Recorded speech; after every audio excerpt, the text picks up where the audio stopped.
Last December, a pilot instructor in Florida gave flying lessons to two men who claimed to be student pilots from the Middle East. That's right. They're now suspects in Tuesday's attacks, and they may have flown two of the hijacked planes. John Zarrella investigates how they managed to pull this off. Unfortunately, sadly enough, Henry George feels pain, extreme frustration, and great regret. I don't want to believe that what I did made him successful. Last December 29th and 30th at his Opa-locka flight training school, George gave two Middle Eastern men some basic lessons in a simulator on how to fly a jet aircraft. The two men were Mohammed Atta and Marwan Al Shahihi. The FBI is now combing through apartments in South Florida, checking cars and mailboxes, all linked to Mohammed Atta.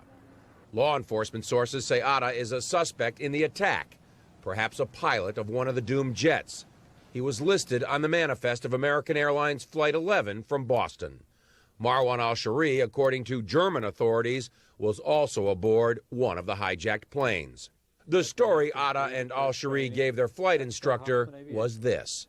They were on their way home, and they wanted the exposure to jet flying, or an introduction to jet flying, because they were hoping to get a job with their airline in their country.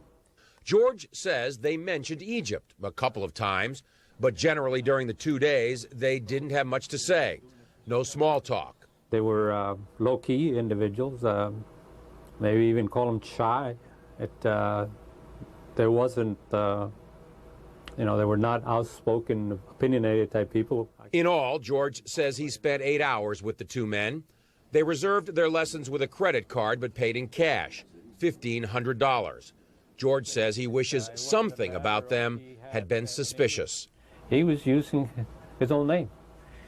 They provide you with credit card numbers. There was nothing that you would make you suspect that this individual was anything but above board.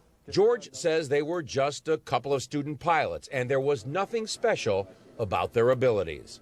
What I can recollect from my memory is that we mostly did turns and a couple of approaches.